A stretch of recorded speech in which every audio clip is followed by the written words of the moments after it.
Hold up, hold up, hold up. It's that boy G-Planz. Don't give a damn. He cooler than a fan. Walking real tall, some say he's a man. So what's going on, man? OG Wook. What's up, Changeofplanz? What's going on, Man, big what's brother? poppin', man? How you doing today, brother? Man, I'm cooling on this good old Sunday, bro. You know how it go. Yeah. Relaxation time. What you got for me, Oh, bro? I want to say, man, I appreciate you sitting down with me, man. Like I don't really talk to too many OGs often. Right. You know what I'm saying? And I'm just here today, just to gain knowledge, or you know what I'm saying, hear about the stories or the tales of Baton Rouge, Louisiana. Right, You know what I'm saying? right. When we spoke on the phone the other night, just vibing, feeling each other energy. You mentioned that I'm like the Coach K of Baton Rouge. Right. You know what I'm saying? A lot of artists we done, them been molded and, you know what I'm saying, got their craft or even found themselves as far as what we was doing in the studio at this particular time. You know what I'm saying? Mm-hmm. A lot of, in order for the really get to the source of the music or get to the bag of it, you have to find yourself. The only way you can find yourself is to be where? In the studio. Mm-hmm.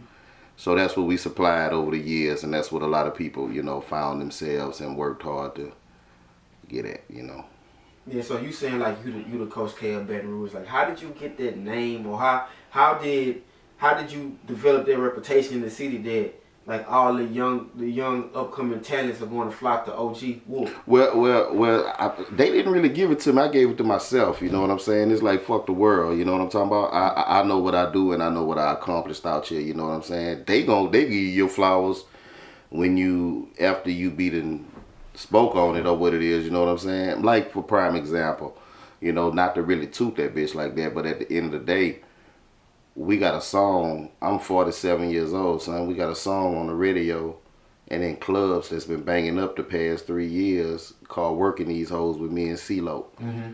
So it's like a lot of shit just speak for itself as far as what we just go in there and do or try to do. You know what I'm saying? Yeah. So.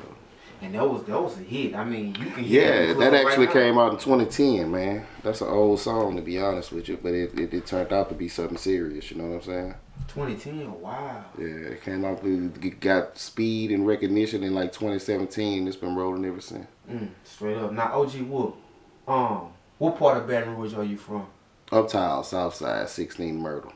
And how was it like growing up in your day?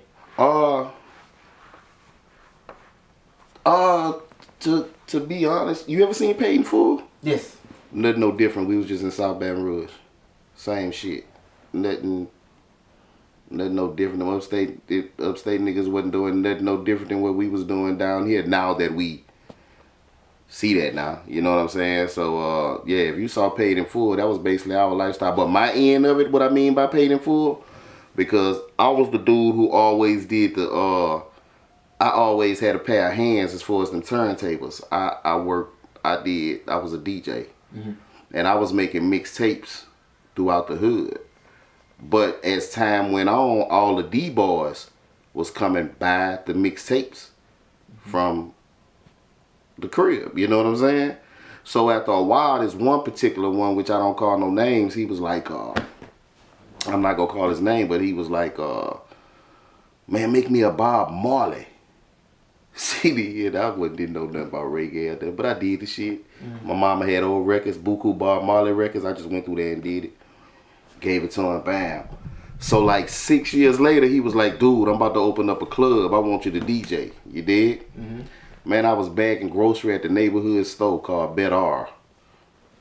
You heard me? Bet-R. Yeah, he come through there. Him and his girlfriend come through the line. And I'm at work, and he say, man, the club open next week. I got your equipment ready. You ready? I'm like, yeah, I'm ready. So he went on, got his stuff. So I'm bagging the grocery. They come back through the line. I'm bagging the grocery by then. So he like, oh, here you go. Man, rich me something like $800. I had made $800 at the job I had been working at, and I've been working there for 2 and 3 months. Wow. And he rich me $800 and say, don't forget to be at the club for work. I took that goddamn apron off and say, I'm riding with y'all. It's over with for this. Yeah. So that's when that's when I got kind of serious with the music shit. From being a DJ. See, back then, like, all right, I'm an older younger guy. I'm 30. Right. When I hear Baton Rouge rap, of course I know about C-Loc, I know about Boosie, know about Kevin Gates and Nussy and stuff like that. But see, when you started, I'm pretty sure it was rappers before them. Yeah, you had man, I can name some people you probably would never. K.E. from the Dark Side, rest in peace. You got the Hills Boys. You had Kuiper. We can go before that. We had man, it was just like a slew of guys, to be honest with you. Big A, AK Ray, these Baton Rouge rappers who, like, I'm pretty sure they wondering who the fuck I'm talking about. These names I hadn't even brought up in a long time. You know what I'm saying? So yeah, it's a deep history behind that. And before, like I say, I mentioned Boosie. He was like one of the most notable ones that came out. Like when they got, I say like 2003, 2004. That's when I got on Boosie, Do It Big and all that stuff. But like before him, who was the rapper before him that everybody didn't know about, but he was like that guy, and he didn't receive the recognition he deserves as far as when it comes to breaking barriers with Baton Rouge rap. I'm not gonna say it was before Boosie, but I'm gonna say between that time period of Boosie,